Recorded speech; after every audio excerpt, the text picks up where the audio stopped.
Hello guys, welcome to my channel. আজকে আমি শুটকি দিয়ে পুঁই গাছের গুটি, কাঁচা গুটিগুলি দিয়ে করবো। পাকা গুটি দিয়েও ভালো হয়, কাঁচা গুটিটা খুব টেস্টি হয়। এটাকে ছিঁড়ে নিয়েছি, এটার সাথে একটা বিট অ্যাড করবো, কারণ সবুজ গুটিগুলো লাল হবে। পেঁয়াজ, রসুন, আলু কেটে নিয়েছি। এখানে শুটকি মাছগুলো ভেজে নিচ্ছি, সাথে পেঁয়াজ রসুন অ্যাড করেছি, সেটাও ভেজে নেব। তারপর এটা মধ্যে কাঁচা লঙ্কা দিয়ে দিব। ভালো করে ভেজে নিতে হবে শুটকি মাছগুলো, সাথে পেঁয়াজ রসুনগুলো ভেজে নিতে হবে। তারপর এখানে এই ফুল গাছের গুটিগুলো আর একটু আলু, একটু বেগুন দিয়েছে।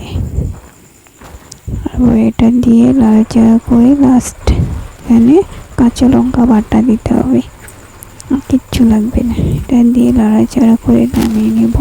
খুব টেস্ট খেতে হয়, পাকা গুটির থেকে কাঁচাটা